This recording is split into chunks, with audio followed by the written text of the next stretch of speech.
Questions?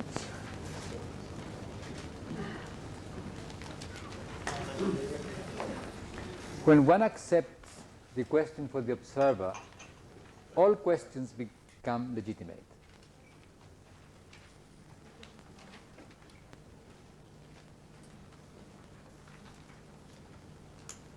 But I was just wondering if, having made that distinction about asking the question, how come we notice what we notice, or how come we do what we do?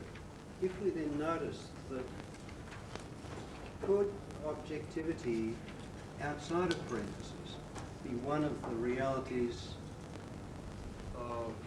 of this explanatory path? Yeah. Can objectivity without parentheses be one of these? Yeah. Well, certainly not. Because the difference is a difference in awareness. Here you are not aware, or one is not aware, that one cannot make a reference to something independent. On the contrary, one believes. Now, if one is aware that one cannot, one is asking this question and one is here. Now, at the same time, one leaves every domain of reality as a domain of independent objects. One leaves it as so, but one knows that one cannot claim them as to be independent of what one does.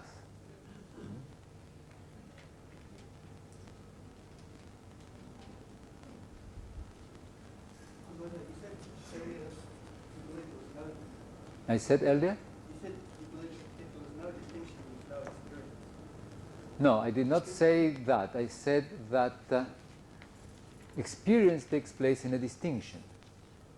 Now, what I said is that if we do not make a distinction, then there is no experience. But maybe this is what you were saying that I said. That which I distinguish as happening to me.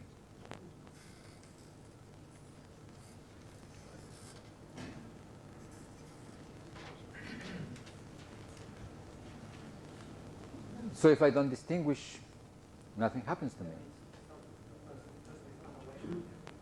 No, somebody else can say this person is unaware. You afterwards can say I was unaware. But in that moment you cannot say I am unaware or anything of the sort.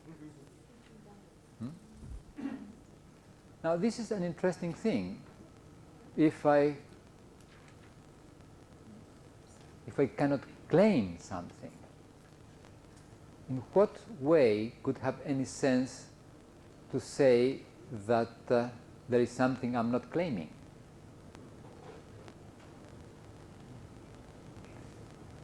Yet afterwards, I can say, aha, now I realize that in that moment I did not realize such and such a thing. Because as soon as you make the distinction of what happens to you, you leave it in the flow of life.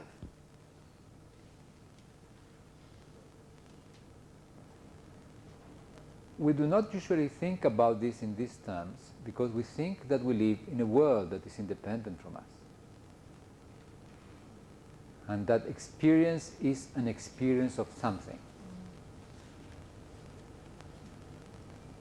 So when I say experience is that which I distinguish as happening to me, I'm already proposing this through the understanding of this whole reflection. Because I could not do this whole reflection only from that side, from the side of objectivity without parentheses. Precisely because I do not ask the question about the observer. It is as I ask the question about the observer that all this becomes apparent. You see, it is very interesting. If one does not ask a particular question, nothing happens. You know the story of the Holy Grail, Percival. Percival lost the Grail because he did not ask the proper question. And the proper question had to do with concern for the other in that particular case. Because the question arises from a particular position in which one is in the relation. In this case, in a relation to oneself.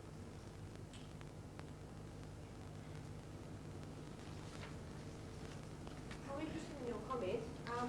We've been talking about distinguishing an experience and reflecting on that. Can we distinguish and reflect without language? And what's your ideas of what happens pre-language or without language? I would say that no reflection, that reflection is not possible without language. Is experience Just a possible? second. Is experience possible? No, because experience is something that you distinguish. Right. And to distinguish it, you need an operation. Now, I shall say a few words about scientific explanations. But what I have said already in terms of explanations and the formal conditions in terms of a generative mechanism shows us that generative mechanisms are necessary for things to happen. Now, they appear in the understanding. How did this happen? Such and such was the generative mechanism.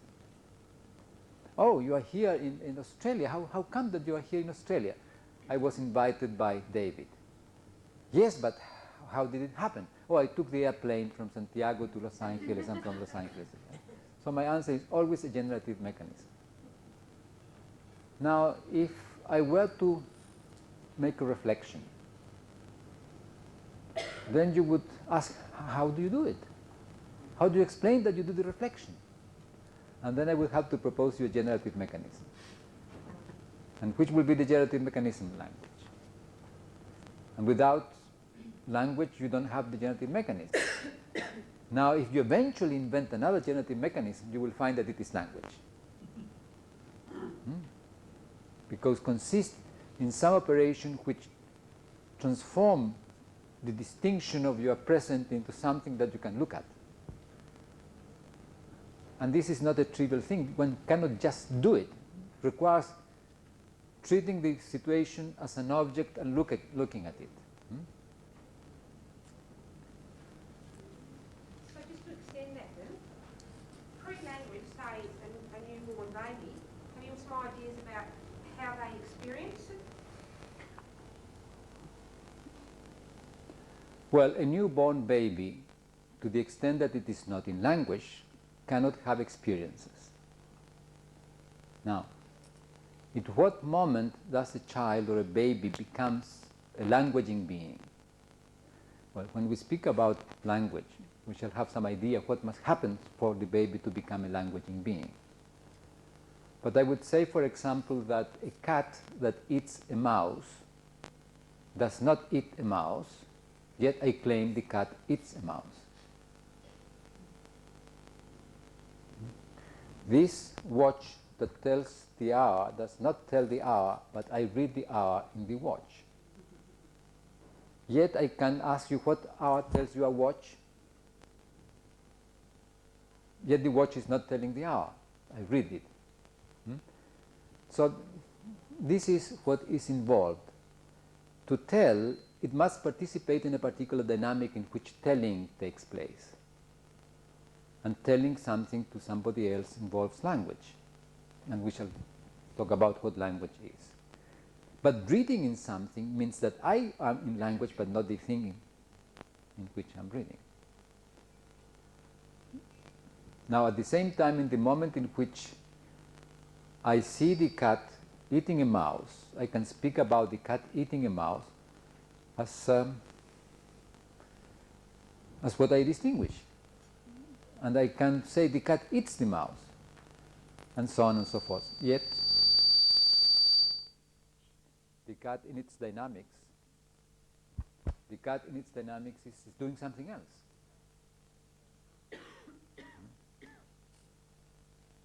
The cat in its dynamics is operating in a domain of synchronicity.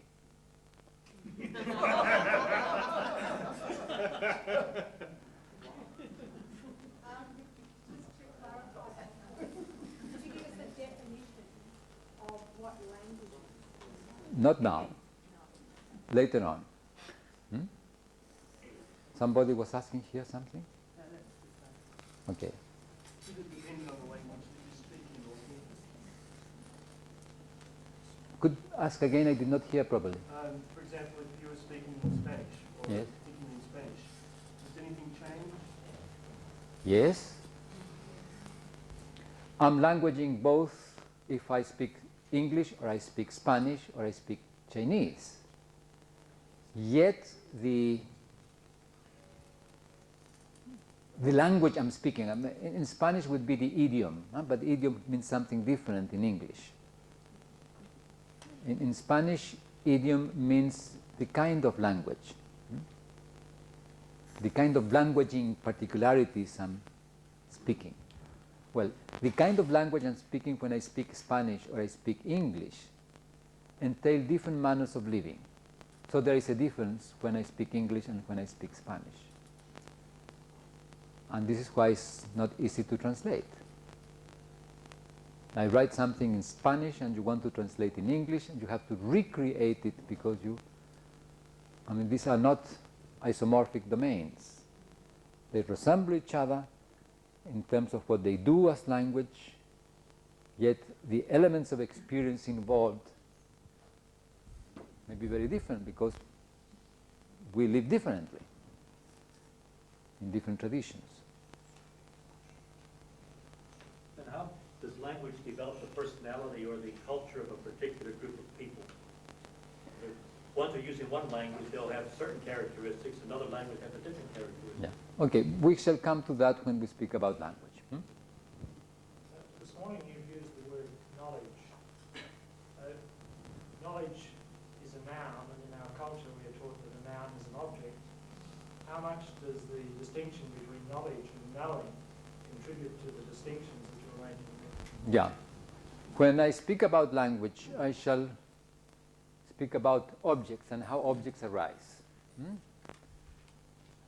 But we could talk about knowing now. Knowing now. And if we talk about knowing now and we let it, let's say we do it with innocence, we can have the object knowledge. In the understanding that later on we shall speak about how objects arise.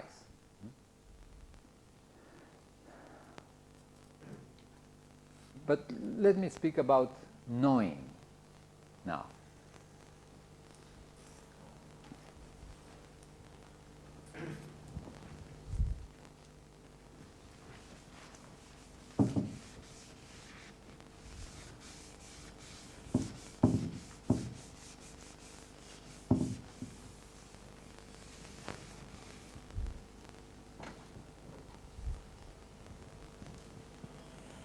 If I call this explanatory path 1 and this other explanatory path 2,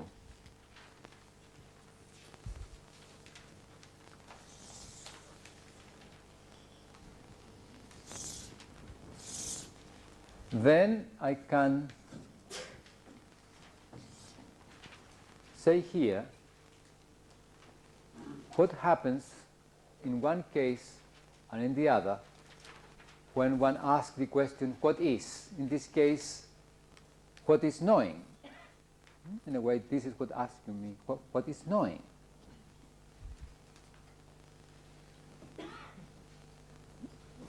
The manner of answering this question, what is,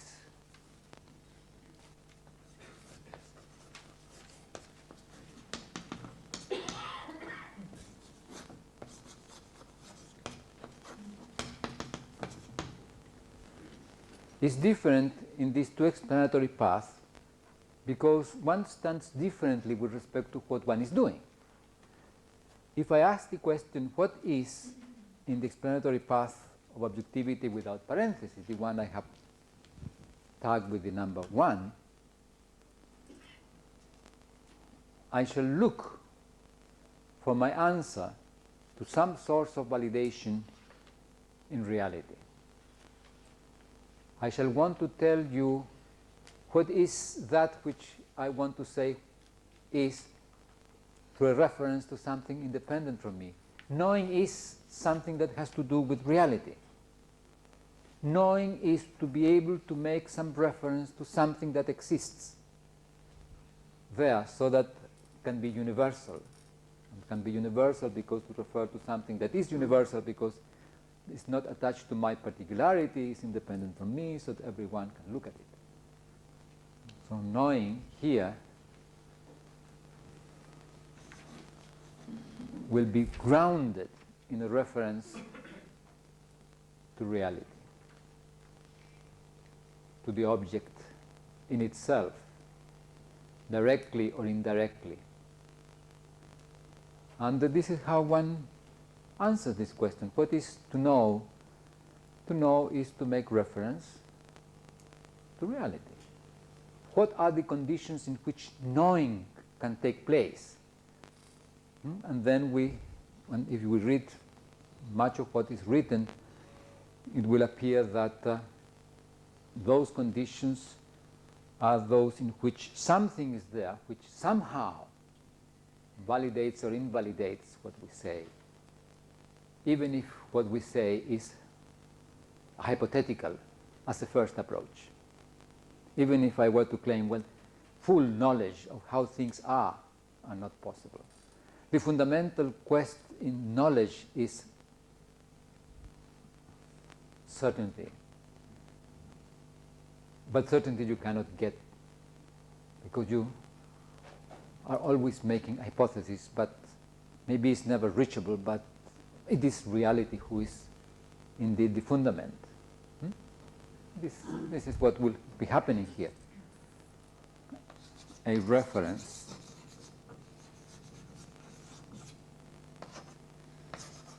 to reality. But if you ask the question in the explanatory path of objectivity without parentheses, the one I have tagged with the number 2, you know that you cannot make this reference to something independent from you. And you know that different domains of reality arise through different domains of coherences of experiences used to explain experience. You change the question, what is, for what do I do in order to claim that such and such is the case?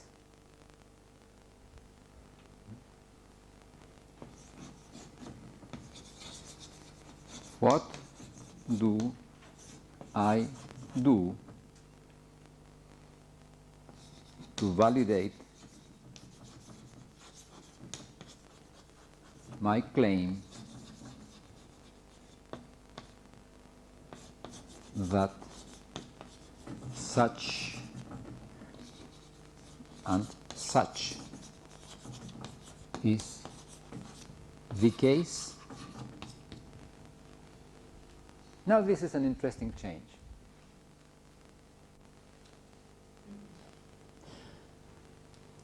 If I have no access to an independent reality, the quest for the is, for the being, is unending. I have no way of knowing that I have reached the being of it. I do not know if I shall reach it. I'm always making some hypothesis. So it's an unending quest. But if I change the question for what do I do to validate my claim that such and such is the case, then I can look at what I do. Because we use these words in daily life. I know blah, blah, blah, blah, blah. You know nothing, blah, blah, blah, blah, blah. Please do it. I know you know. And this is, we say these things, don't we?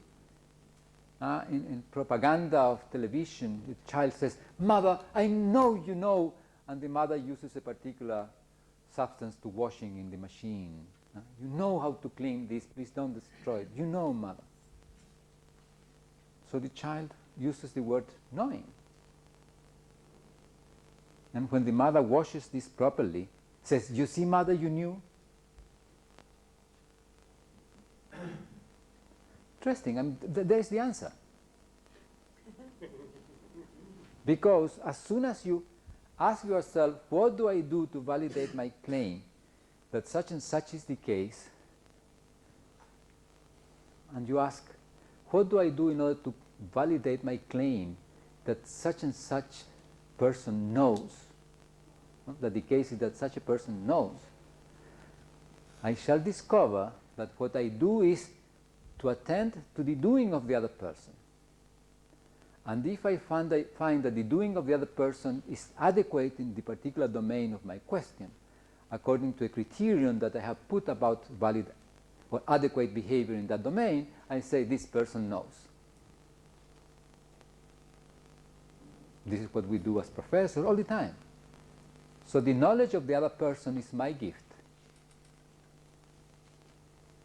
When you are listening to me, and as you listen to me, you are attending to whether I do or do not do certain things in a manner that you consider valid according to some criterion that you have about what is adequate behavior in the particular domain in which you are listening at me. And if I perform in a manner that you consider valid, you say, this man knows what he's talking about. So my knowledge is a gift from you. Thank you very much. Now, but this is a very interesting thing, because this is what we do in daily life. In whatever domain, in physics, in biology, in chemistry, in religion, for claiming knowledge, what we do is precisely that. To claim that according to a particular criterion that we have, we're performing adequately in a particular domain. As we teach, what do?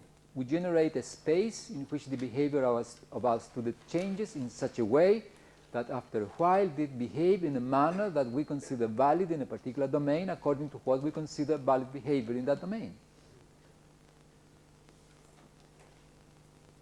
If you go to a meeting of scientists, you will listen and realize that a particular statement is considered a legitimate, a valid cognitive statement if satisfies certain particular criterion which makes that behavior adequate according to that criterion in that particular domain. So it's very interesting. You are not here in an infinite quest. The whole matter simplifies. And simplifies precisely because you are attending to what you do. You are attending to the criterion of validation that you use in daily life. And what about science? Well, I shall say a few words about science.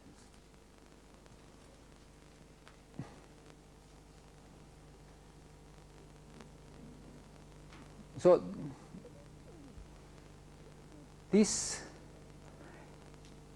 one of my sons says to me that I simplify things too much.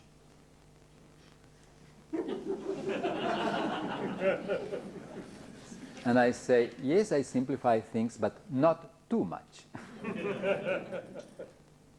Yeah, things become simpler. Because part of the complexity, for example, of knowing, of the explanation of knowing or talking about knowing or knowledge, has to do with the fact that one is assuming an operation that one cannot perform. What are the conditions that must be satisfied for knowledge to take place? See, it assumes that knowledge is knowing of something. You are not asking fundamentally the question in a way which does not presupposes a particular answer. Just a second.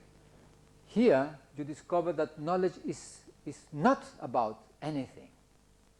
It's a matter of interpersonal relations. But it's not a fantasy, it has to do with doing. It has to do with doing in interpersonal relations. And this gives the particular potency that knowledge has in whatever domain. Yes? So, granting knowledge legitimates somebody's behaviour, and legitimating behaviour grants the knowledge. Well, you can legitimate the behavior of somebody else in different manners. One of them is through knowledge. Oh, look, this person knows. Let us elect this person for such and such an office. This person knows.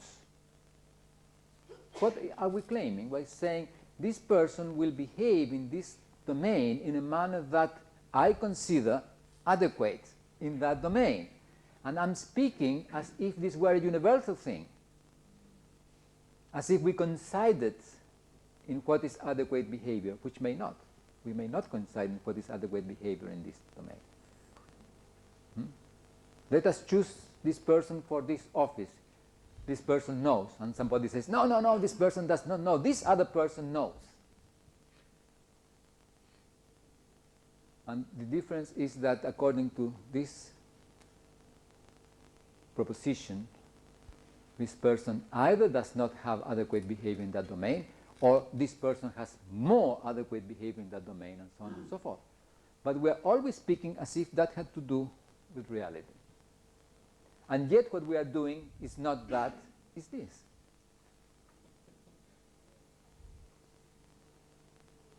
We do something as if we were doing something else in relation to cognition.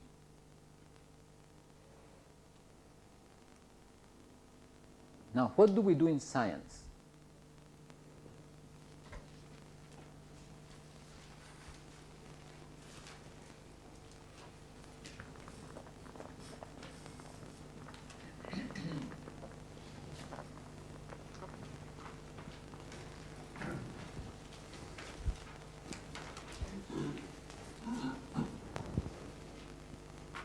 The question would be, I erase it here, but the question about scientific explanations would be about which is the informal condition that must be satisfied in addition to the formal condition.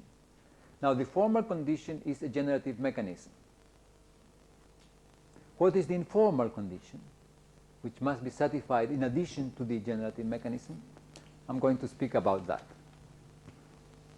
I shall speak then about this informal condition, which will be formalized. It is informal because it can be any for different systems of explanations. As the criterion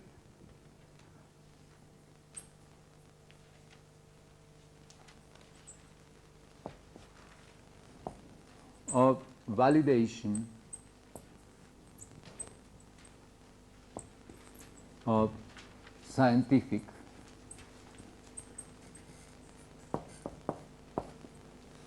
explanations.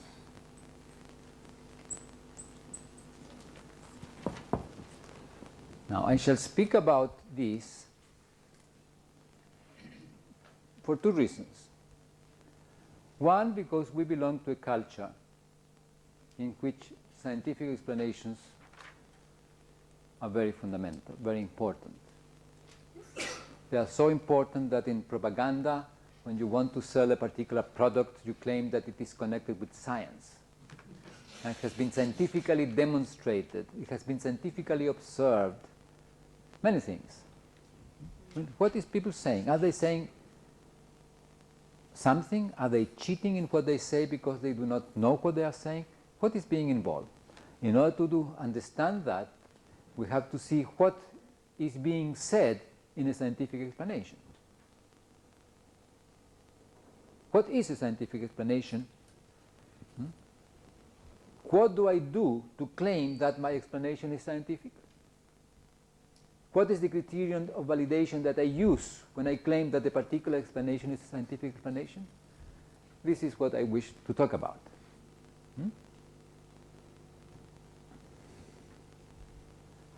Now, scientific explanations are generative mechanisms proposed in the context of satisfaction of several conditions, in the context of the conjoined satisfaction of several conditions. 4 conditions, in fact, one of which is the generative mechanism. And these conditions are the following. One is the description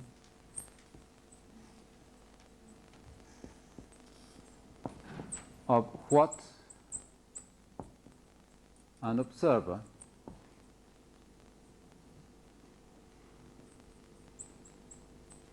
must do in order to have the experience to be explained.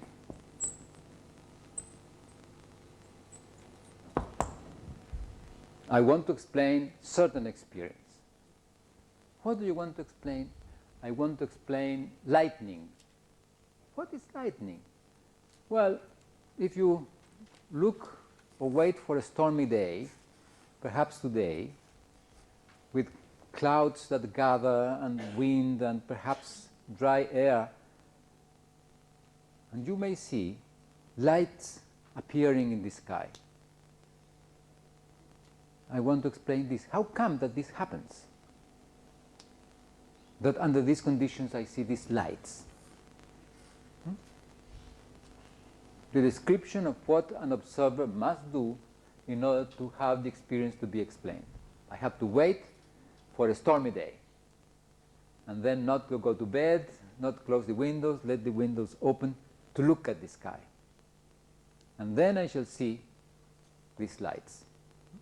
Description of what I have to do or somebody has to do to have the experience to be explained.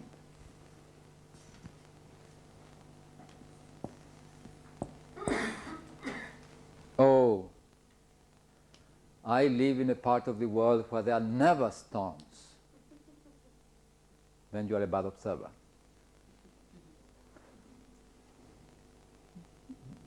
Of course, I have pushed the answer very strongly. I live in a part of the world where there are never storms. Oh, then you are a bad observer.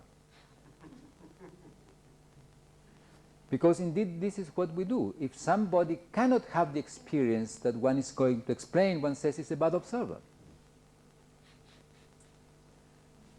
Let somebody else come. This is a bad observer.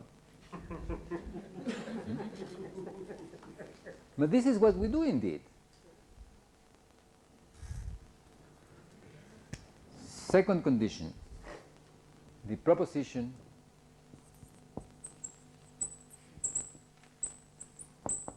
of a generative mechanism.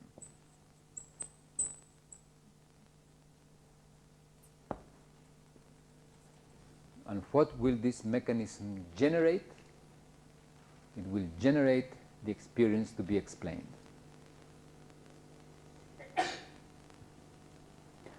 You want to explain lightning? Yes. Well, let me propose a generative mechanism. When clouds are moved in the air by the wind, as a result of friction of the water droplets as they are moved in the air, they become electrostatically charged.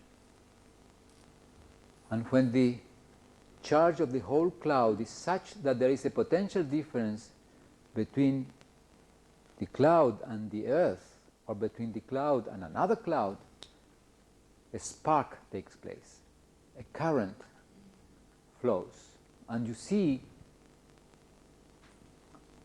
the spark as the lightning. This is the generative mechanism of lightning. If indeed clouds become electrostatically charged as they move in the atmosphere in friction with the air, and if indeed this electrostatic charging is such that there is a potential difference between them and other clouds or them and the earth, a spark will be produced.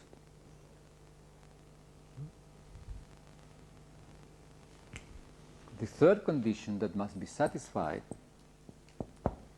is the deduction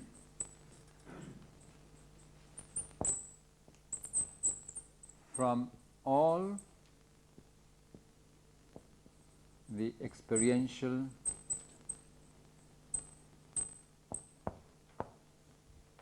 regularities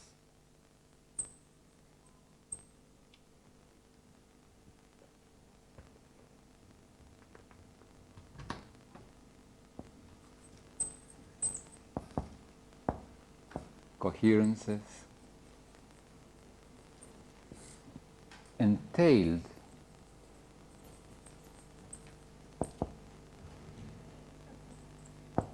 in all that is entailed in 2, deduction from all the experiential regularities entailed in all that is entailed in 2 of other experiences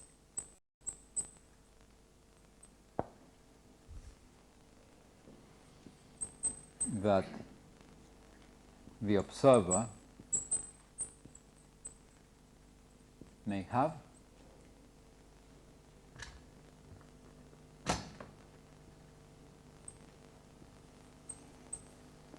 and of what to do to have them.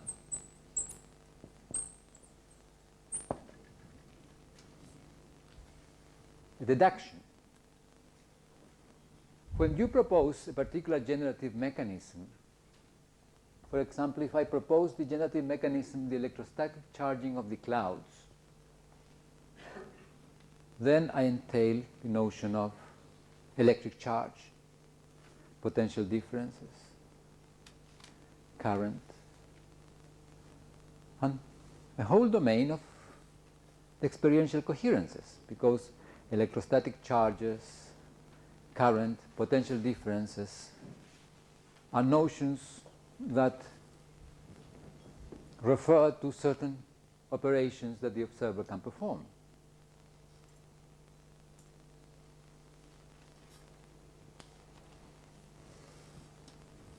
And if you take into consideration all those experiential coherences, you can say, aha, then this and this should also happen. And then I should be able to do this in order to see that that also happens.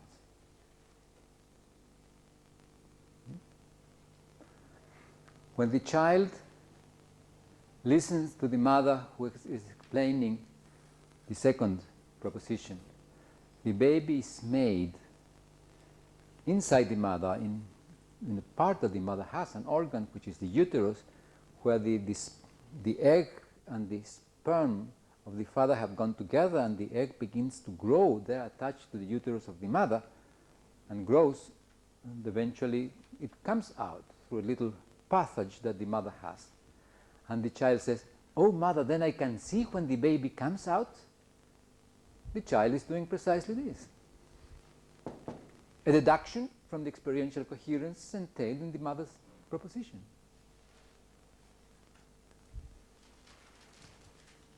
And 4, now, if the mother says, "My dear child, you were brought from Europe by a stork," the child can say, "Oh, mother, then if when I grow up I go to Europe, I can see the places where children are made?" Of course, if they are made in Europe and it's a place that you can reach, then if you reach that place, you should be able to see the places where the children are made. And he has deduced not only another experience, seeing the places where the children are made, but also what he has to do in order to have that experience, which is to go to Europe. I mean, 5-year-old child can do that.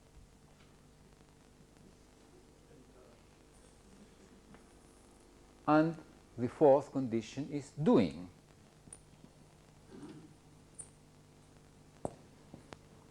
Doing what is deduced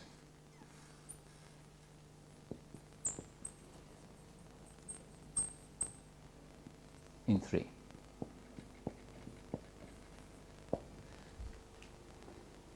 Now, if you do what is deduced in 3 and you have the deduced experience,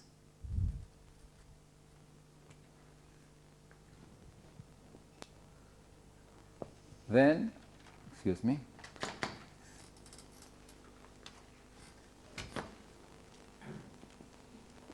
then point 2 becomes a scientific explanation.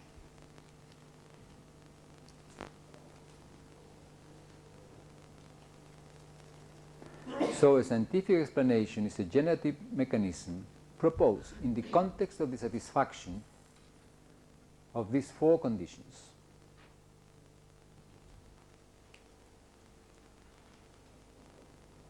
Now you can look whichever way you wish, scientific publications, listen to the scientists. You perhaps will not listen them talking in this way, but you will see them doing what this is indicated.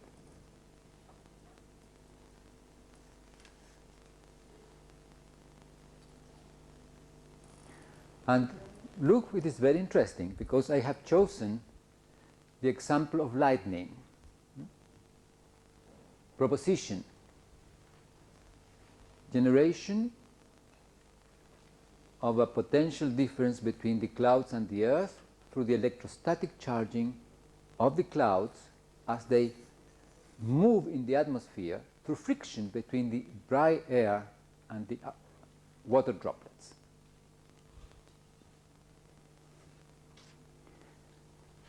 This was a proposition made by Franklin. Benjamin Franklin proposed this explanation for lightning. From where did he get the idea about electrostatic charges, about current, and so on and so forth?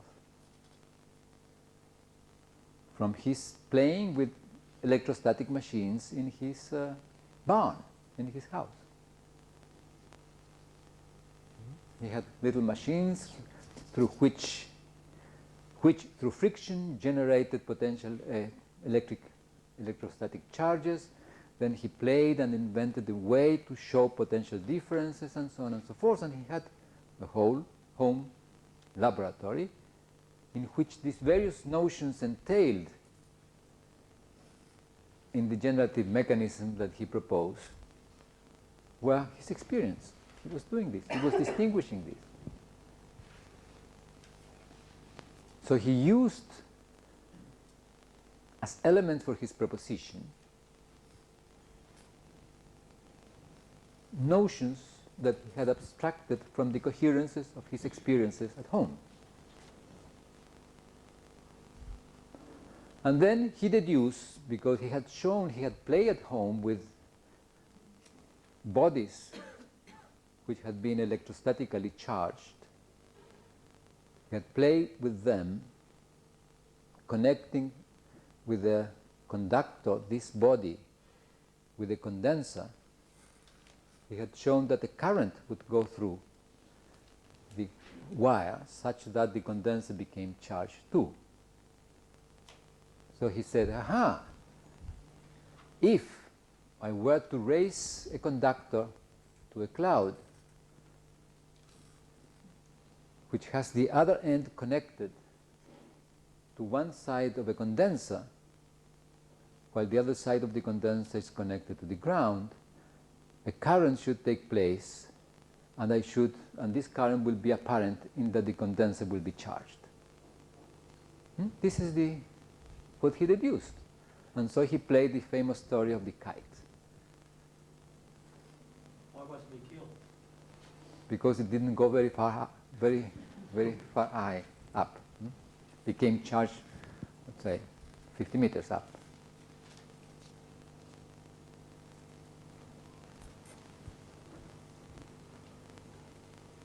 He did that, and then his proposition became a scientific explanation.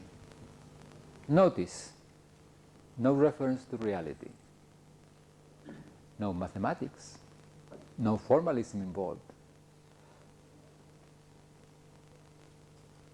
All the elements that he uses are elements of experience. And from that he can deduce many other things. He invented the pararayo, how do you call it in English? Lightning rod. And other things.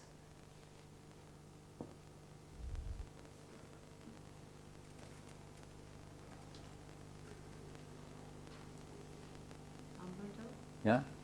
If we accept that there is no difference between illusion and reality, then is there any difference between the criterion of validation of scientific explanations and those of mythic explanations? I did not say that there is no distinction between illusion and reality. I said, in the experience, we cannot distinguish between perception and illusion. But we distinguish between perception and illusion through reference to another experience. The illusion is an experience devaluated through reference to another one. A perception is an experience validated through reference to another one. Now, mystical explanation have a different criterion of validation. But if I substituted for your second point that the god Thor struck his hammer on his anvil or something, could you not create a mythical paradigm? Well, don't call it mythical. You could make another proposition. For example, suppose that the question is the following. To take your question and transform it a little bit in a concrete question that can use God. More easy to handle than this one, but could be the same. Suppose that we ask, how do you explain the blueness of the sky? Now, this is a very interesting question, because if you ask, you can ask, how come that we see the sky blue?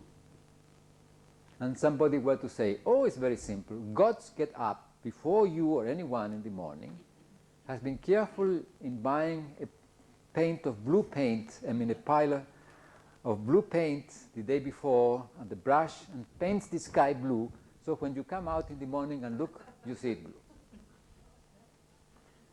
This could be, this is a genetic mechanism. This is exactly what you are saying. Now, somebody else could say the following. What happens is that if this is the Earth, and here is the Sun, and this is the atmosphere, and you are standing here,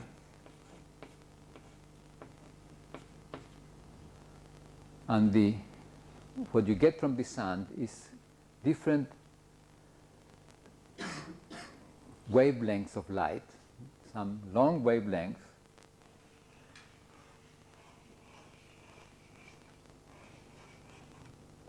and some short wavelengths.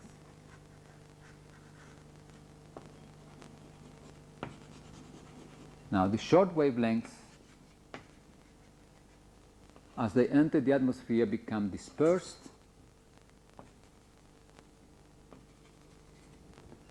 while the long wavelengths do not become dispersed, and this is associated to the size of the particles of the air, dust, for example. So if you look in the direction of the sun, you receive only long wavelengths, you see red. You don't receive or receive very little short wavelengths, you don't see blue. But here, in the upper atmosphere, the long wavelengths go by, the short wavelengths become dispersed, and so what you see is a differential separation of long and short wavelengths, in which you don't receive the short wavelengths when you look in the direction of the sun, and you receive the short wavelengths when you look 90 degrees from the direction of the sun. Now, which of the two explanations do you accept? You accept both. And if I were to ask you, what do you get from each? Because you accept both, you could do several things. You could accept both as referring to different domains of understanding. You could accept both as referring to the same domain of understanding. Or you could accept one or the other. Now, let us suppose that you accept the first one. God paints. You are using as an additional criterion the acceptance, the a priori or for other reasons acceptance, that God is the generator of everything. That indeed does it, or is a metaphor. It's a metaphor of creation. Or could be in fact that God does that, and you only thing you have to do is not to sleep all the night and look out and you will see God painting the sky. If you accept this explanation, you will accept it and reject the other because you want a physical explanation, for example, that which involves physical notions. And this you have here wavelengths, energies, dispersion, and so on and so forth. So it will depend on the additional criterion that you have. Now you can accept both because you say, haha, in fact the first one is a metaphor for the act of creation of God. It's the fundamental one, but it's a metaphor for that. And this is the particularity of that particular situation that God created. But in each case you have a different criterion in addition to the generative mechanism to accept that. But let us suppose that you accept the painting. Then you will deduce something that you have to do. Look sufficiently early to see. Now suppose that you spend the whole night looking and you don't see God painting, then you say, oh, this is not a scientific explanation. I can accept it as a metaphor of the act of creation. But for the act of creation to be a scientific explanation of everything, I should be able to make a reference to something that I must be able to deduce from this, such that I have an experience which validates this as expression of the act of creation by God.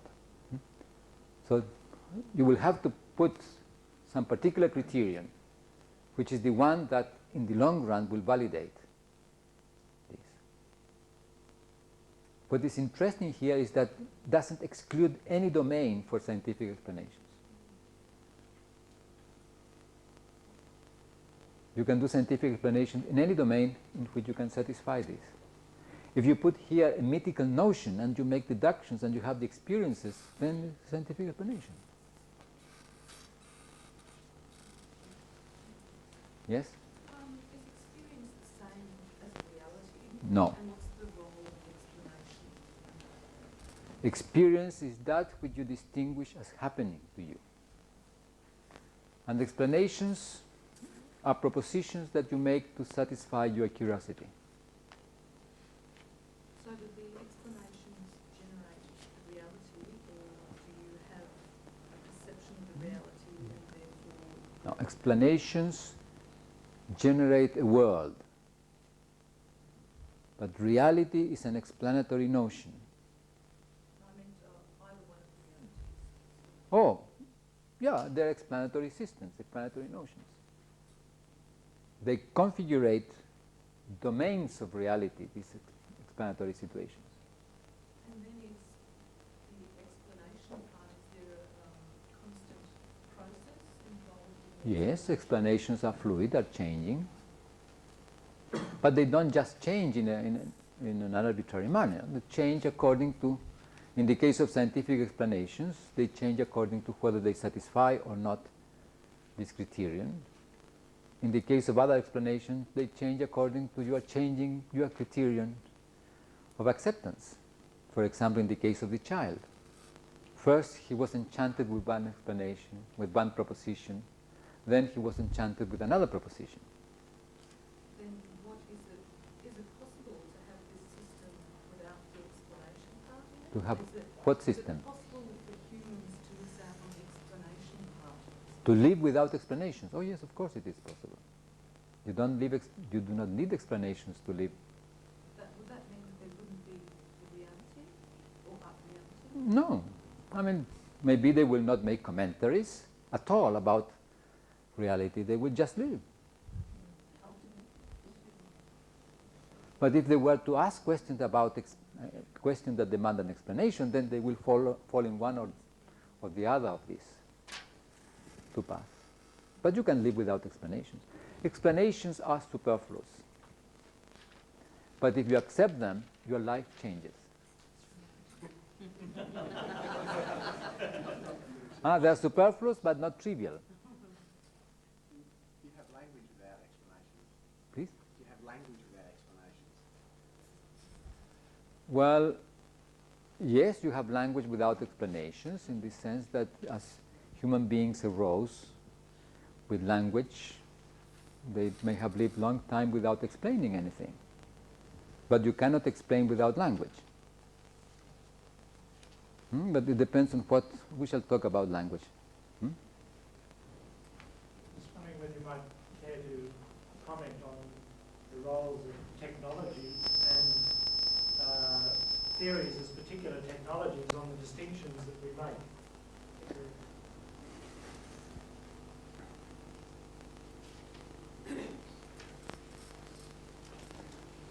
You ask me this again a moment later if I forget, because I want to say a few things about scientific explanations yet before coming to that.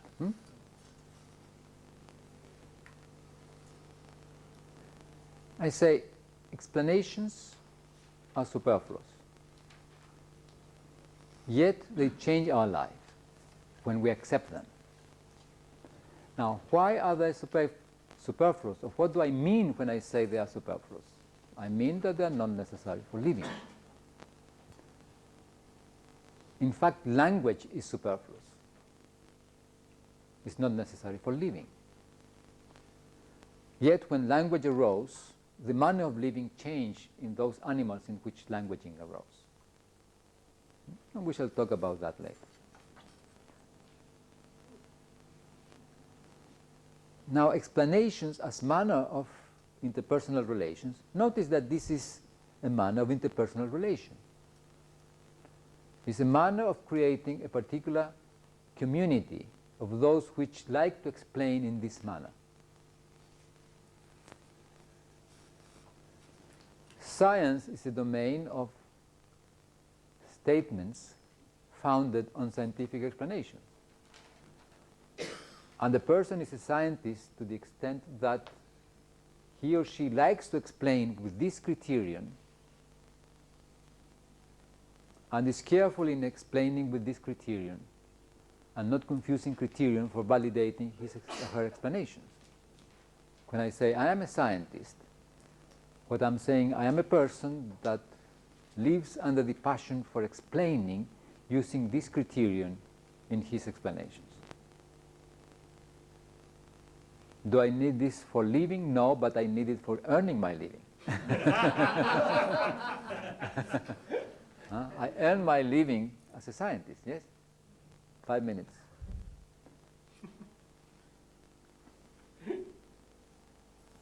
At the same time, this can be applied in any domain where these four conditions can be satisfied conjointly. In addition to that, notice several things. One, the generative mechanism is a mechanism. We shall say a little bit something about that. Second, notice that point 1 is arbitrary. It's arbitrary. What do you explain what you want to explain? I'm not interested in that. Okay, you don't explain that. Look, I mean, this is a very wonderful, fascinating thing. Yes, it's fascinating for me, but may not be fascinating for somebody else.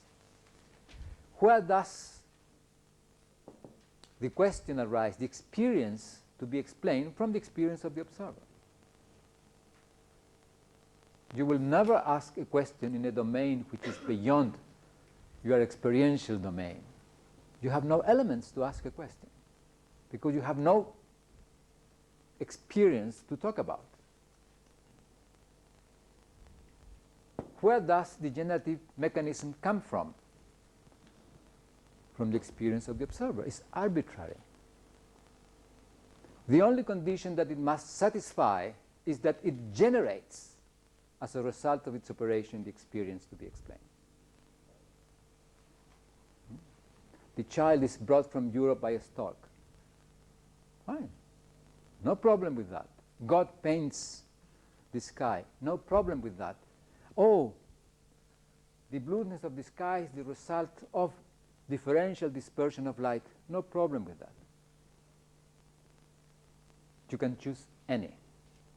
But once you have chosen a particular pair of experience to be explained and generative mechanism, everything else is fixed.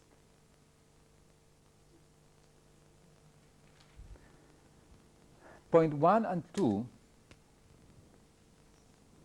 are the poetry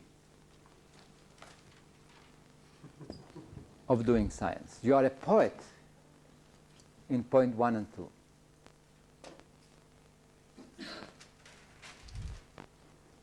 Point 3 and 4 are of a different kind. 3 is a deduction. It's a computation. It's operating with the regularities of a system and seeing what happens as a result of the operation of those regularities. It's a deduction. And point 4 is a doing according to the deduction. So point 3 and 4 are the engineering of doing science.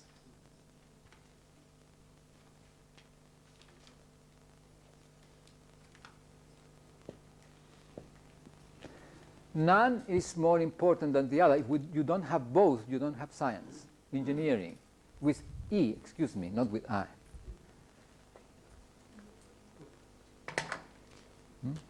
It's with E, isn't it?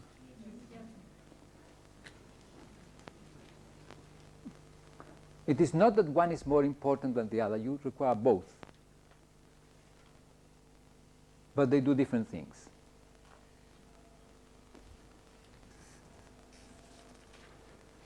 When you learn to be a scientist in any domain, you learn two things. A domain of experience in which you are going to make questions because you are going to choose experiences to explain, and you are going to have generative mechanisms, and a domain of experience in which you will make deductions and do things.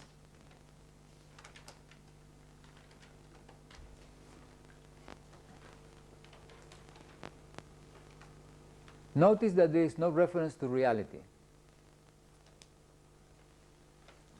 So you can do science in this explanatory path, objectivity without parentheses, or in this explanatory path, in objectivity with parentheses. Scientific explanations do not differentiate between these two, because the difference between these two paths is a difference in the domain of awareness of the observer. This defines a kind of explanation. And 3, notice that this is daily life.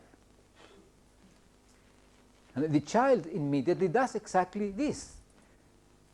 Poses a question, listens to a generative mechanism, and makes certain deductions of what he or she has to do in order to experience those deductions. And maybe even does it. The mother of the neighbor child allows him to watch the birth of the new baby. And when he sees that, because he deduced it, then he says, "Ha-ha, mother, you know, you gave me a scientific explanation."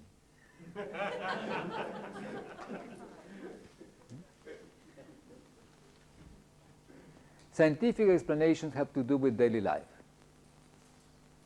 Scientific explanations are a formalized or systematized manner of explaining, which is the explaining of daily life, but formalized or systematized. Now, this is very interesting because this is what makes scientific explanations peculiar. They have to do with daily life. And it is there where there is this effectiveness of scientific explanations. Scientific explanations do not explain reality, but constitute conditions for creating worlds. You create a world with scientific explanations. Now we are going to stop for how long? We come back at 4 o'clock. Fantastic.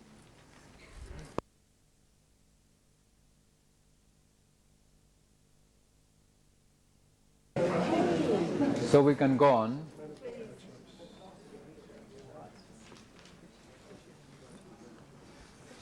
With this that I'm saying about scientific explanations, I'm not devaluating scientific explanations.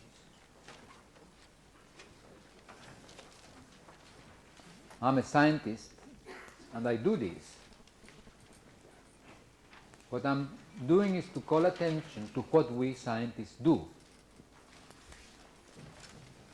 At the same time, I'm calling attention to what additional criterion do I put in my explaining, in the explaining of the observer.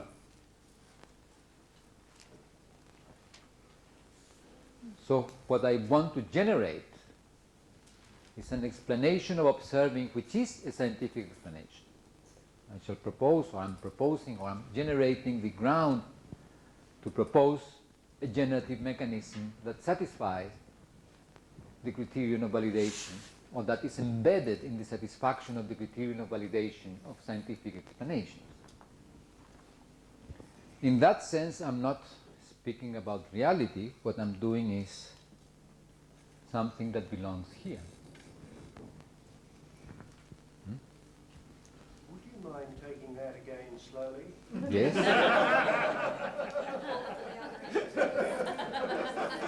Very good. By the way, do you hear well? Because there has been a change in the microphone, in the loudspeaker. Is this okay? Yes. Mm-hmm. What I said is that I'm not devaluating scientific explanations. I'm not devaluating science.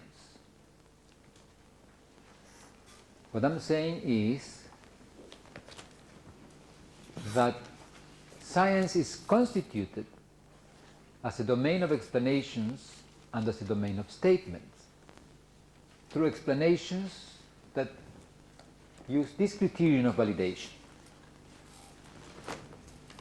And in that sense, what I'm doing in these 3 days, maybe I managed to complete it, is to propose an explanation of the observer and observing that is a scientific explanation, a generative mechanism embedded in the criterion of validation of scientific explanations. In that sense, what I'm doing does not belong to a reference to an independent reality, but belongs here. I'm making an explanation and specifying the conditions under which my explanation is valid. What do I do to validate my claim that such and such a thing explains the observer is the satisfaction of this criterion. Now, if I were not to satisfy it, then you can say, oh my goodness, rubbish. Maturana claims something that he cannot do. I don't think that this will happen, but I'm offering exactly all the elements so that you can judge what I claim in the domain in which I claim that what I say is valid.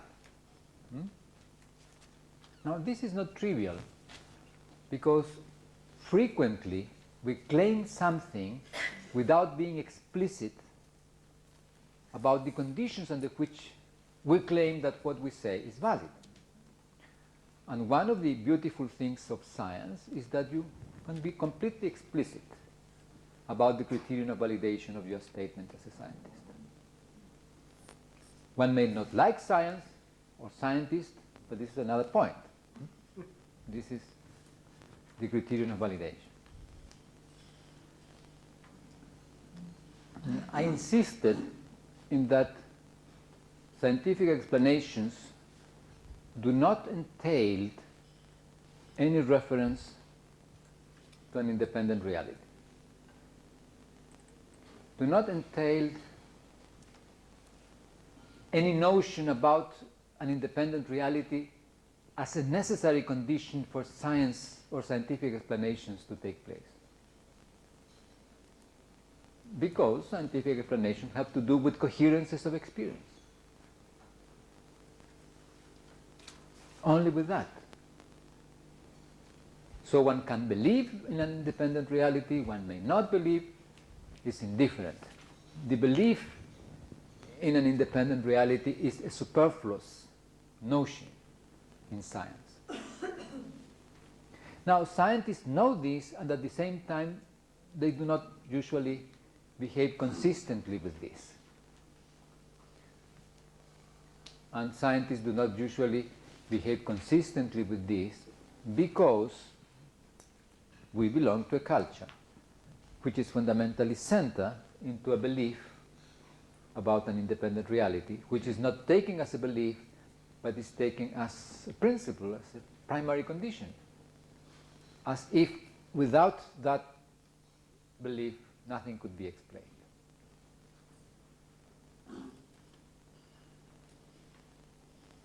At the same time, I'm saying that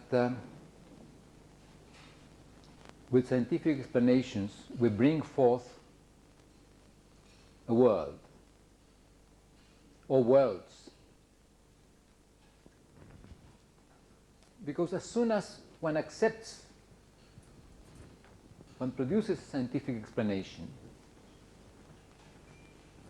that constitutes an element for other explanations. The domain of experiences changes. And we shall see how the domain of experiences changes, but our experience is that the domain of experience changes. Then if this is the case, then these other things are possible, not only in terms of deductions, in the satisfaction of this condition, but in terms of other things that one can do. But, and this is another interesting point, scientific explanations do not constitute phenomenic reductions. There is a criticism that people make to science and to scientists in terms of reductionism, Cartesian reductionism, people speaks. But if you look at what is the criterion of validation of scientific explanation, you will see immediately that there is no phenomenic reduction. On the contrary, scientific explanation takes place in the validation of independent domains, because the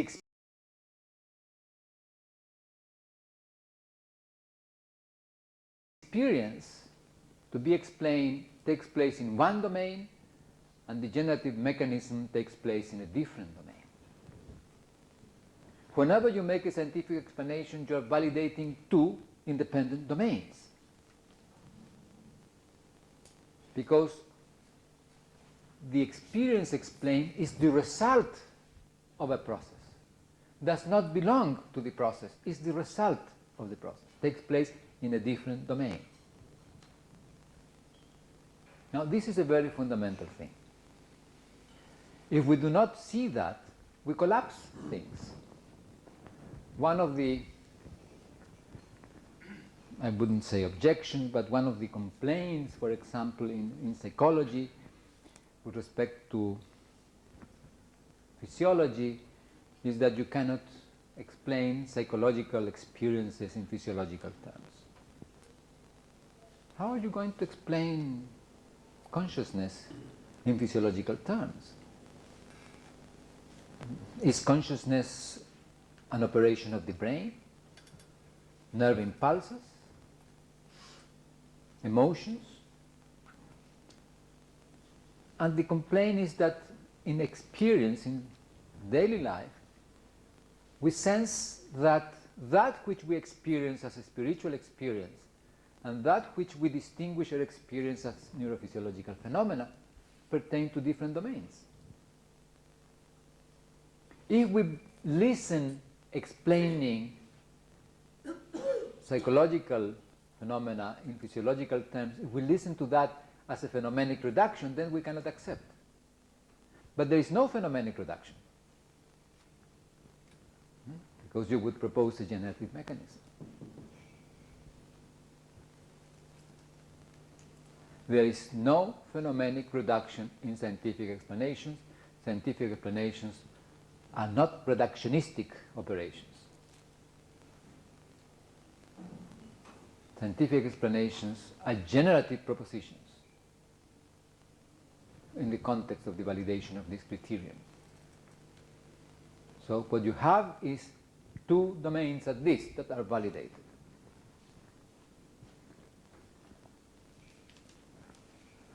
This means that in fact you can in principle explain anything. Can you explain consciousness? Yes, of course, to the extent that I can propose a generative mechanism in the context of satisfaction of these conditions, I can propose an explanation of consciousness. Can you explain mind? Yes, of course, to the extent that I can do this, I can propose a scientific explanation of mind.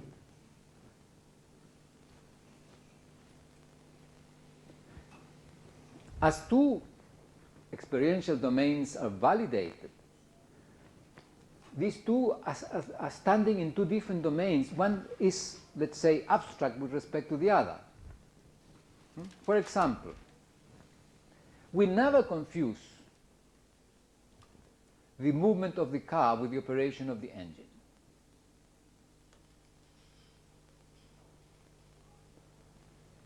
If we were to confuse the movement of the car with the operation of the engine, and if we wanted to go to Sydney by car, we could very well go to a service station, ask our car to be lifted in one of these, I don't know how you call it, but lifted in a post. Huh? Car hoist. Okay, car hoister. You sit inside the car and put the engine to go for how many hours you would need to get into Disney. And after all those hours, you came out in Disney, and you don't in Sydney, in Disneyland, in Sydney. We don't do that because the operation of the engine does not constitute the movement of the car. The movement of the car is constituted in a relation between the car and the streets. For that to take place, you need the engine, yet the movement of the car is not realized in the operation of the engine. So the movement of the car is abstract, so to say, with respect to the operation of the engine. It's in a different domain. So if this is, it doesn't matter in what domain you are asking, is the experience that you want to explain. It doesn't matter in what domain. You can always invent. I mean, always means in principle. There is no fundamental condition that will not allow you to invent a generative mechanism. Now, it may be that you cannot satisfy these four conditions, and then you don't have a scientific explanation. The other thing is that as one looks at this, one realizes why scientific explanations are fluid. Scientific explanations are valid only as long as the generative mechanism is embedded in the satisfaction of these four conditions. If you make a deduction of other experiences that you cannot leave from the coherences entailed in the generative mechanism proposed, then your generative mechanism stops being a scientific explanation.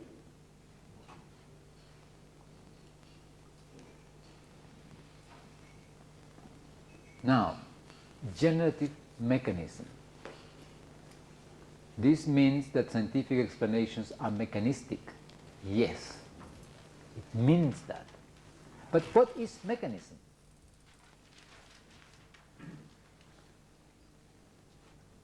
A mechanism is a system of coherences. You can have a mechanism made of wood, iron, plastic. You can have an electoral mechanism, a machinery to have somebody elected, and one speak about an election machinery. The law system of a country is a machinery to discriminate guilt from not guilt behavior. Guilty from not guilty behavior. A system of coherences. So that scientific propositions, scientific explanations should be propositions of mechanism is not a problem at all.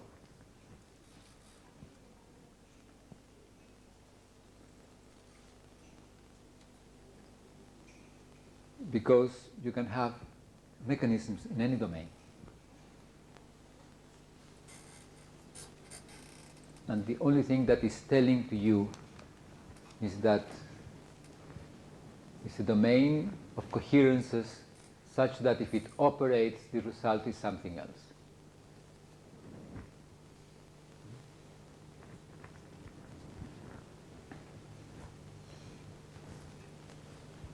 Scientific explanations are an expansion of daily life.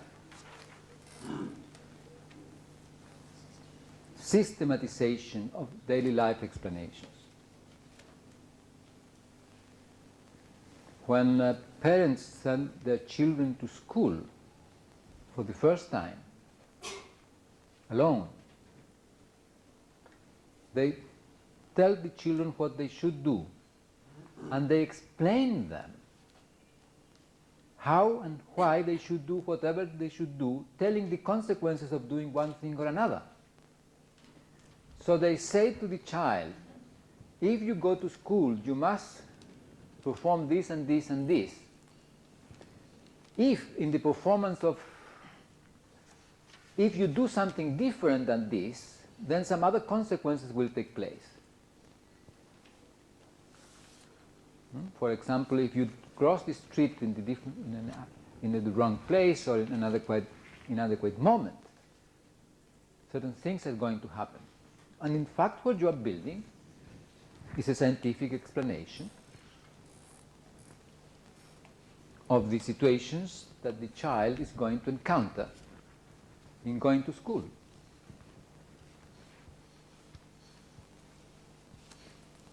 But as a scientist, one is monothematic. The only way I like to explain is using this criterion. I like to explain anything. Anything is a motive for explanation. Yes. I live under the passion of explaining. How do you like to explain? Using this criteria. This is the whole story about science and scientists. And scientists form a club. The club of those people that do precisely this.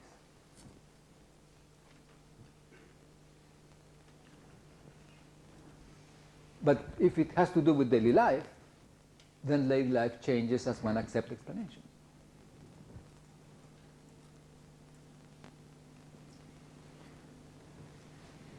Now, technology. Somebody asked me about technology. Technology is the development of a particular procedure through which you obtain certain results. It's in fact the generation of some mechanism and the specifications of the conditions under which some mechanism can operate and you can obtain certain results. Now, which results you obtain depend, of course, on the mechanism that one uses. And this notion is embedded in a manner of living that we live, which operates with mechanisms, with systems of coherences. So technology is not so alien to daily life.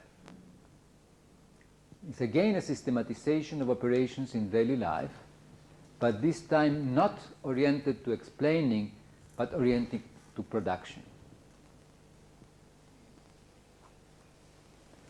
Now, sometimes people accuse technology or science of certain things.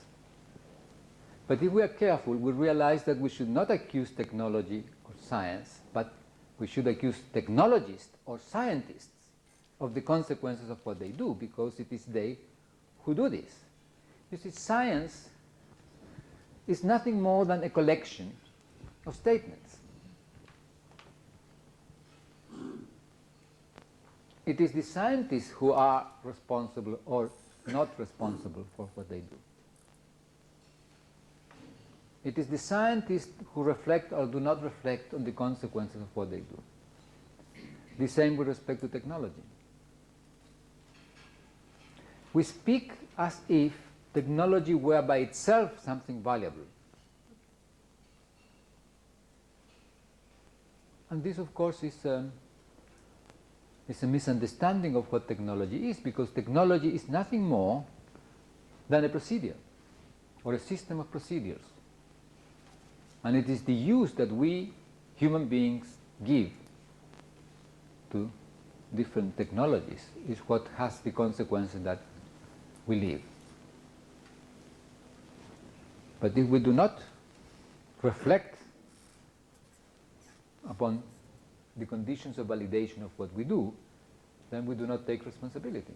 And we speak as if science, technology were entities in themselves that in themselves have some value. So this possibility of reflection on what one does, that happens when one operates with objectivity in parentheses, to my taste, allows you to be responsible as a scientist or as a technologist.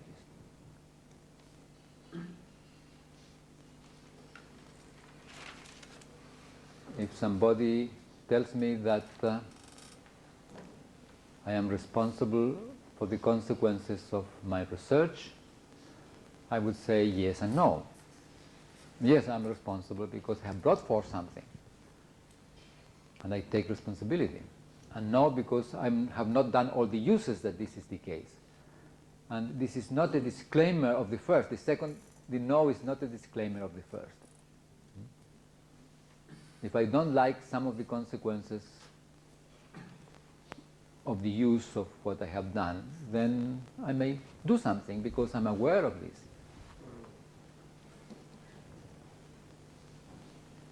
But at the same time, I have not done everything that is the use of what I have produced, for example. So I mention this because sooner or later we shall come along these days on the matter of living together and bringing forth a life or a world together. Because as we generate explanations or generate experiences through technology, the world we live with changes. So changes through our doing, changes our experience. Okay, some question?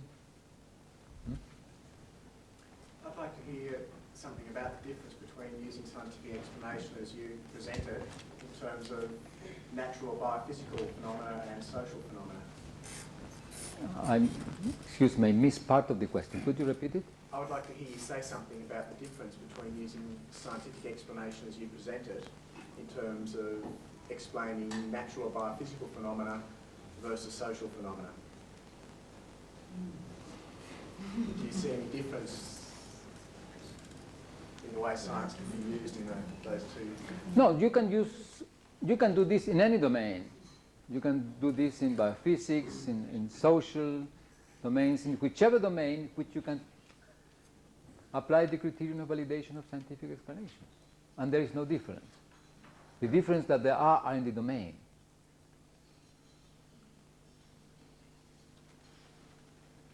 If I'm, just a second, if I'm doing an explanation of some biophysical experience, then I shall choose certain elements that pertain to a particular domain.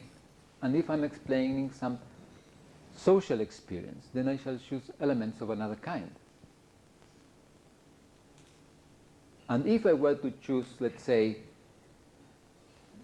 elements of the biophysical domain to make a generative mechanism for the social domain, then I should be able to do so. And if I can do so and I can satisfy the criterion of scientific explanation, then fine. There is no a priori restriction.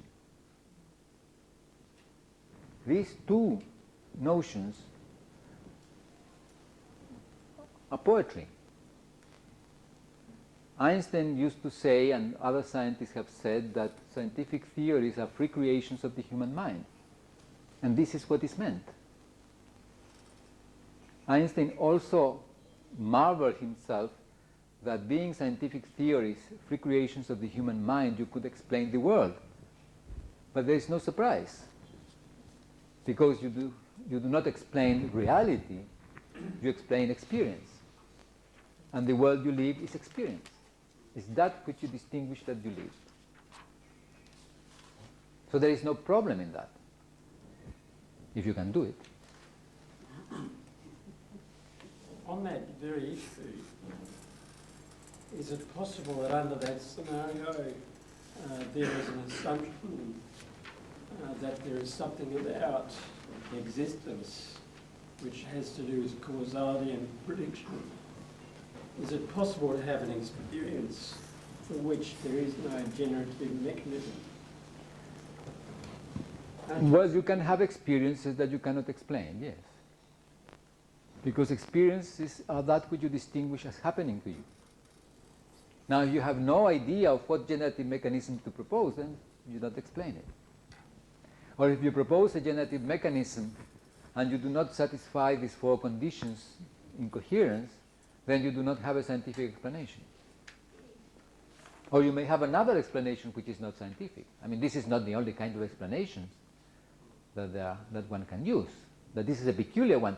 I mean, every system of explanation is a peculiar one. But the peculiarity of this is that it has to do with the coherences of daily life. Now, magical explanations also have to do with the coherences of daily life, but in a different manner.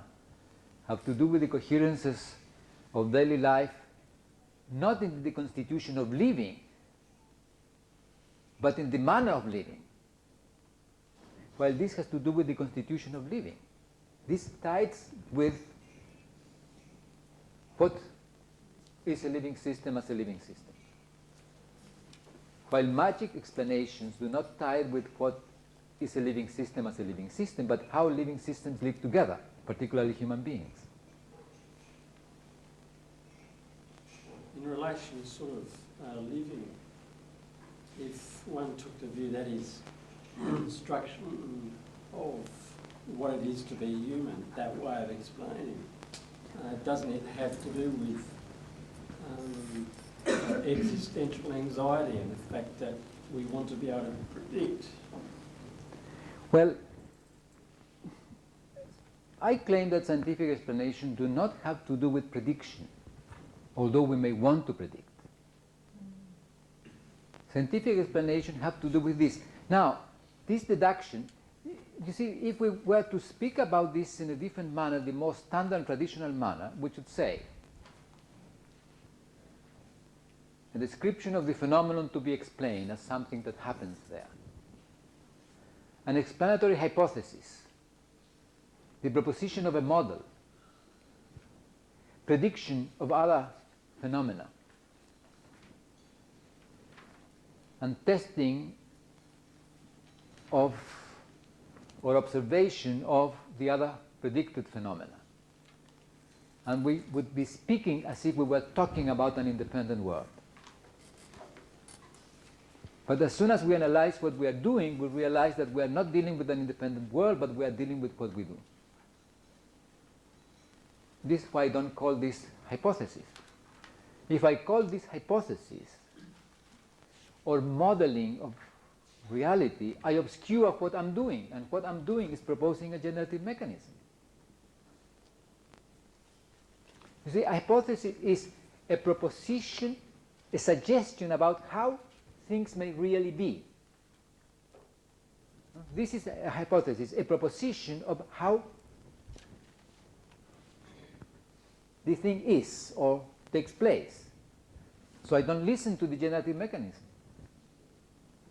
This appears as a hypothesis about reality or a model of reality. But as soon as I look at it not in terms of hypothesis, but about what I do, then it's a generative mechanism. It's not a hypothesis, it's not a model.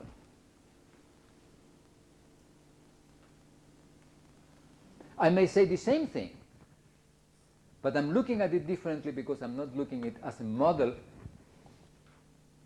of an original, which is reality, but what I'm doing, which is proposing a generative mechanism.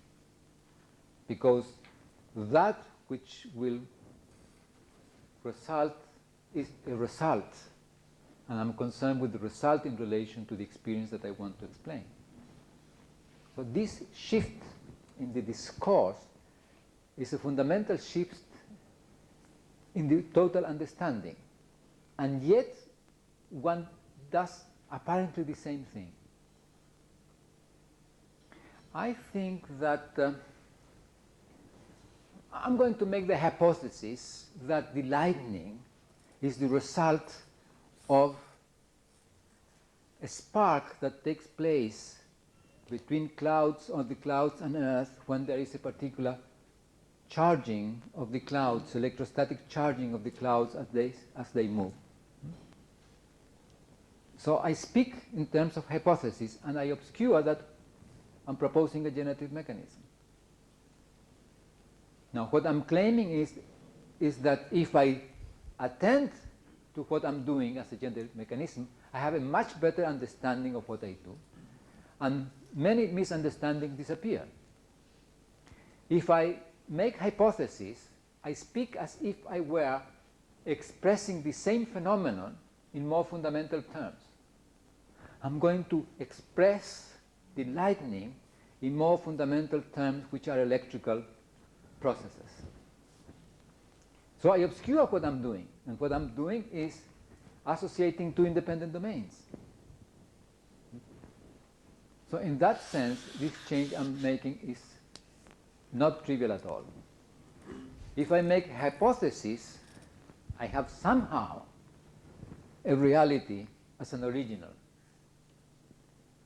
So I remain assuming that I can do something that I cannot do. Yes? It is in that latter sense that people accuse science of being reductionist when they suggest that they're reducing the phenomena. Exactly. I'm expressing lightning in more fundamental elements, electric charges, for example. So, you are reducing one thing to the other, and one is not doing that. You wanted to ask something? Yes, it was just words, coherence, domains, is levels another term that you could use for domains? How do you punctuate domain? Domain is, I don't like the word level because it's hierarchical. Domain is a field of something. Is an area in which certain things occur.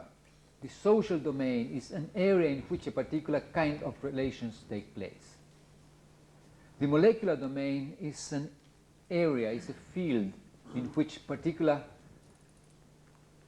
distinctions can be made in terms of molecules, relations between molecules, and so on and so forth. So I use the word domain not to be hierarchical. If I speak about levels, I immediately introduce an order. The molecular level, the cellular level, the organismic level, the social level, and I have this peculiar subordination of one to the other. Now, if you speak about domains, you do not have that. You have more freedom in your thinking. Now, which was the other? Who determines domains? And who determines when there is coherence? Experience. You make the distinction. Look, I have been playing at home with machines, and then I can have these things that operate in this way, which I call electricity because it has to do with this substance electron, and I connect with a particular origin, etymological origin of the word electron, and so on and so forth, which have to do with things that the Greeks did with amber and things of this sort. So I have defined a domain of electricity. Which domain is it? With one in which I do certain kind of operations. When I scratch my head, does this belong to the domain of electricity? Well, no, it doesn't, because it belongs to scratching. Maybe it has to do with interaction with other people to express my bewilderment. Oh, but if maybe that something happens with electric charges. Oh, yes, but this is a crossing dimension of something else. So the domain is defined in the moment in which you distinguish a particular area of experience with a particular kind of coherences. That the various elements in it are related with each other in some manner, which, as you experience it, is not arbitrary. So any coherence could be any form of relatedness that you care. Could be any form of regular relatedness. Now, this is a very interesting thing, because that means that each domain of reality is a domain of relatedness. And as we talk later or tomorrow about structural determinism, we shall be exactly involved in the manners of relatedness of the elements in each one of these domains or areas.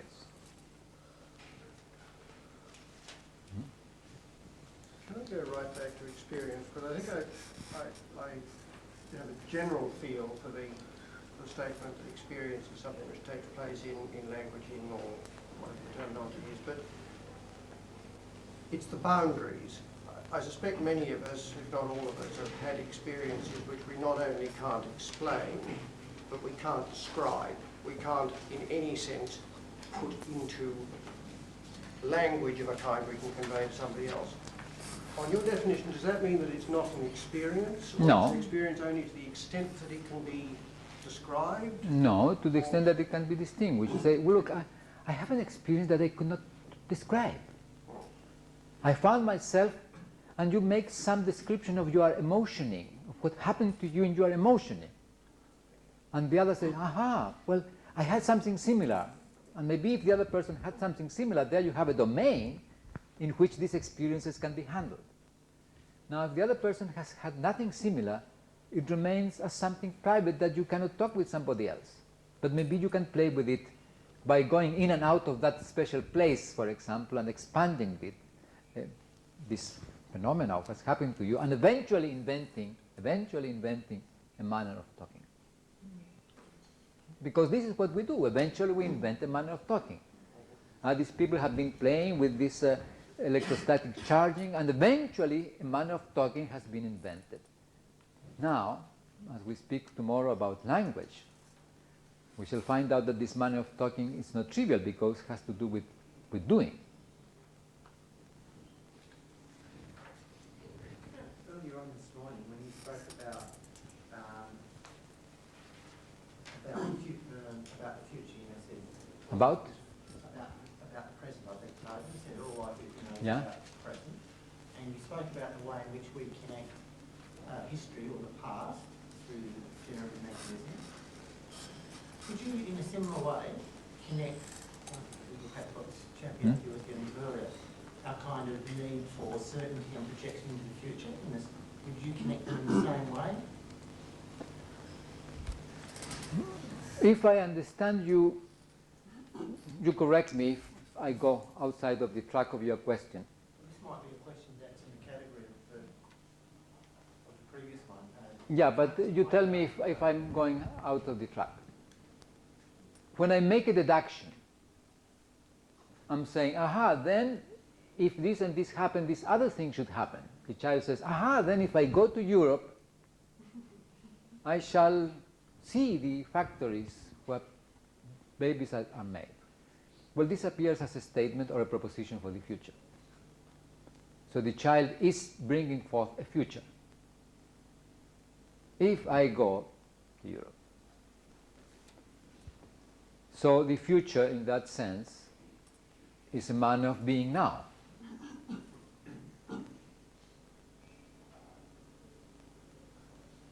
I'm now in such a way that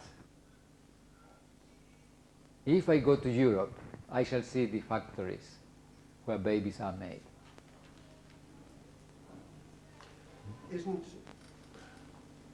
I guess another way of looking at it, if you go into the business world and you look at the whole business of strategic planning, future planning, etc., what I think you're saying is that what we're doing is constructing now a model of what a future might be, which, to the extent that we accept it, affects the way we behave now in ways which make a particular direction of movement more or less likely. Yeah, a particular change of the present. Yeah.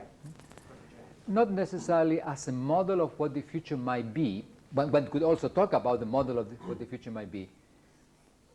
But in the case of the child, he is not thinking in terms of a model of what the future might be, but in terms of doing it.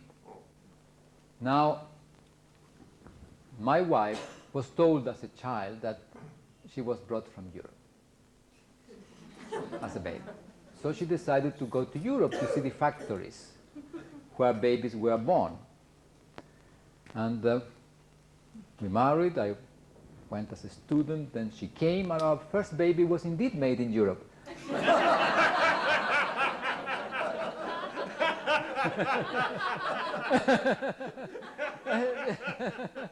She went to Europe and found the factory.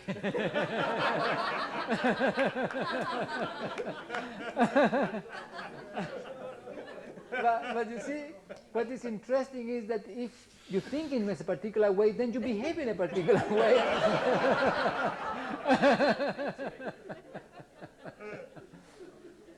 And this is what we do. We say, oh, the future will be this and this and way, and I believe, yeah, this is how the future will be. So I do this and this and this because the future will be that way. And we create a changing present that brings forth that which we thought would come, or something that is related to how we change our present. And if we change our view of the past, we change the manner we explain our present, then our present changes through the explanation of the past.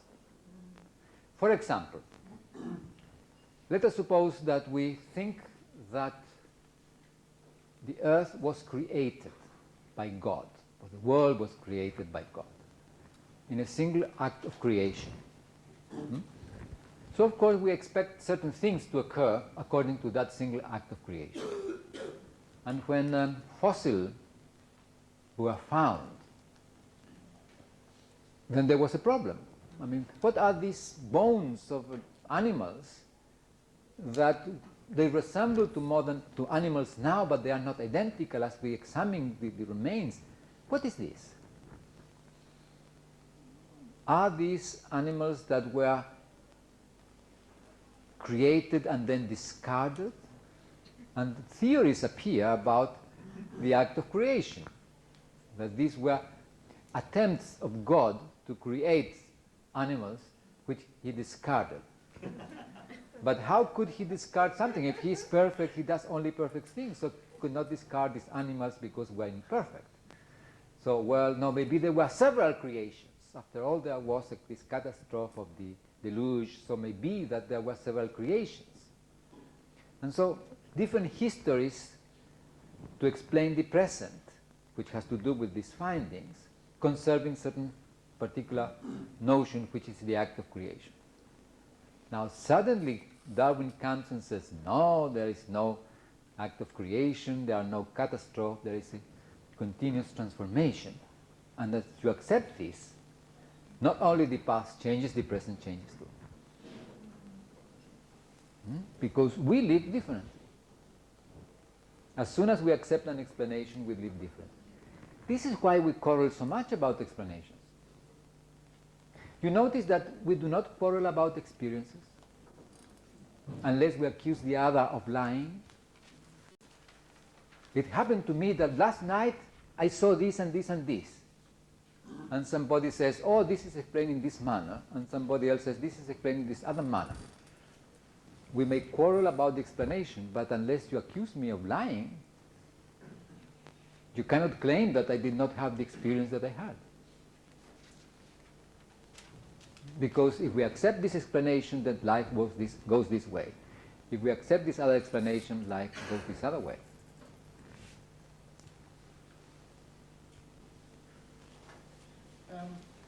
objectivity in parenthesis has many realities, being perceptions and illusions. No, being explanatory systems, explanatory domains. Now, let me make a comment about this perception and illusion, and maybe you go on with your question or change whatever it is. As you operate in this awareness, you realize that an illusion is a statement valid in one domain, listened at from another domain.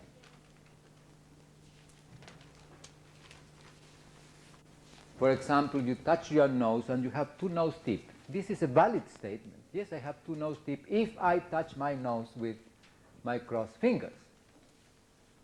But if I look at my face with a mirror, I have only one nose tip. So both statements are valid, but in different domains.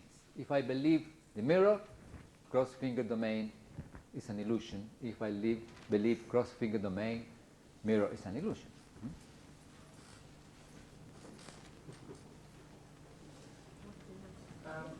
So, as things are seen through an observer, how does this differ from subjectivity? In the sense that you are aware that what validates what you claim is a particular operation of validation that constitutes that domain. And you realize that other domains arise through different operations of validation which constitute different domains of coherences of experience. One uses the expression of subjectivity in opposition to objectivity, always. And that belongs to here. Suppose that we define a particular domain. Let us say that I shall define the domain of the sentences I have written on the blackboard. And somebody says, there says blah, blah, blah, blah. And I said, no, no, no. Says, objectively says blah, blah, blah, blah. And I read here. Now, I said objectively, intentionally now, to say, in this domain of object that I have defined, according to its constitution, this is what is objective. I would not even say to the other person, you are subjective. I mean, this is no, because I can point to the conditions under which the reading is this and not another one.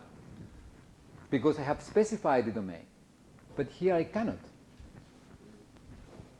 So since I cannot, I accuse the other of being subjective when it doesn't agree with me. When we have specified domain, we have no problem. We invite the other to perform the operations that bring forth the distinctions proper to the domain.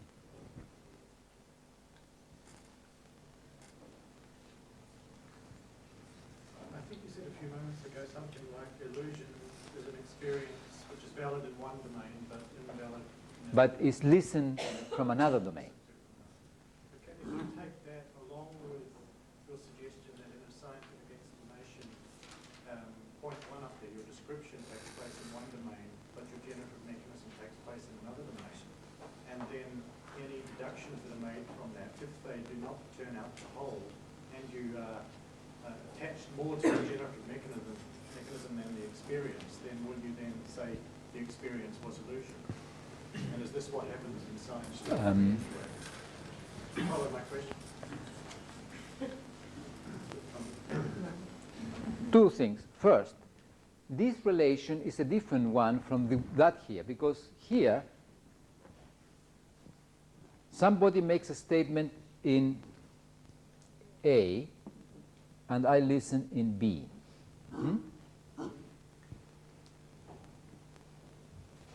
So I do not realize initially that this statement is made in A, and I listen to it and I say, no, this is not valid.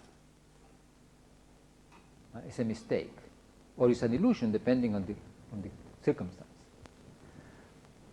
But if I am seriously aware of the situation, I can say, aha, then must be a statement valid in another domain. What statement this domain, in what domain is this statement valid? Then I attend to that and I discover the domain which this other person is saying is valid. But here is not that, here is a generative relation.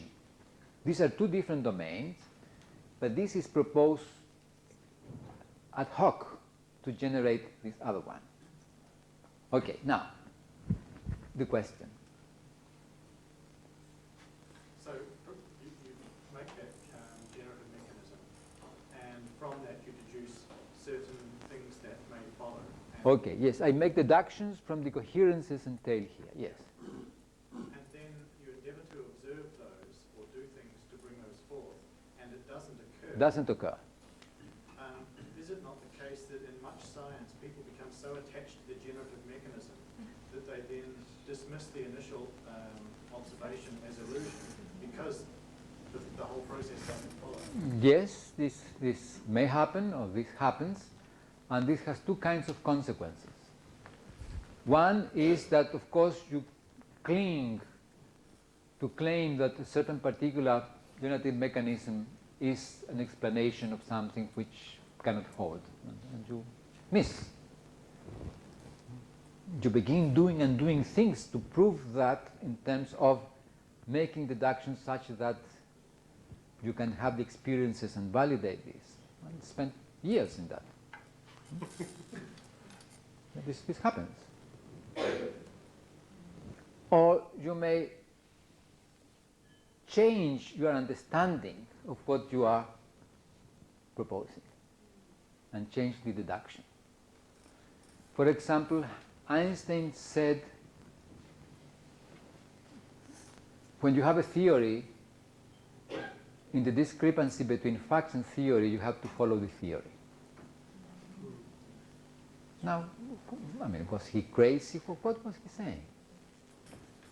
Now, what he was saying is that what you have to follow is the facts that the theory tells about. Not just anything is a fact. Has to do with this. My theory specifies a domain of facts. And maybe that which appears as a fact which contradicts the theory does not belong to this domain but belongs to another domain. So in that sense it's an illusion. Because in a good theory, then the theory specifies what are the good facts. But the theory does not arise as a fantasy, arise from the coherence of experience. So although arises from the thinking of the observer, arises from the experiential domain of the observer, so arises from the experiential coherences in which the observer lives. So indeed, in this explaining, you play with all these possibilities. Sometimes one may be mistaken. Huh? One thinks that this fact that one is dismissing belongs to another domain but belongs here, and then of course you are mistaken. But this means if you have a theory, you must be very serious with respect to what facts belong to it, and not dismiss your theory because you accept a fact that does not belong to it. So everything, in fact, is related to the care with which you satisfy this criterion. Now I will, yes? We're asking this, but could you just go through again the description of Yes. why you're in two different domains in 1 and 2? In these two. Why are they two different domains? Because the generative mechanism says, if this and this and this happens, then as a consequence, you observe this. If the clouds become electrostatically charged, and if the potential difference between the clouds and the earth is of sufficient size, then something else happens, the lightning. So the first one is, yeah, I've just read it again. Okay, but this is a very interesting point. These are two different phenomenal domains which do not intersect, yet one gives rise to the other. Okay, I just wanted to say a few things, and I shall finish, about understanding.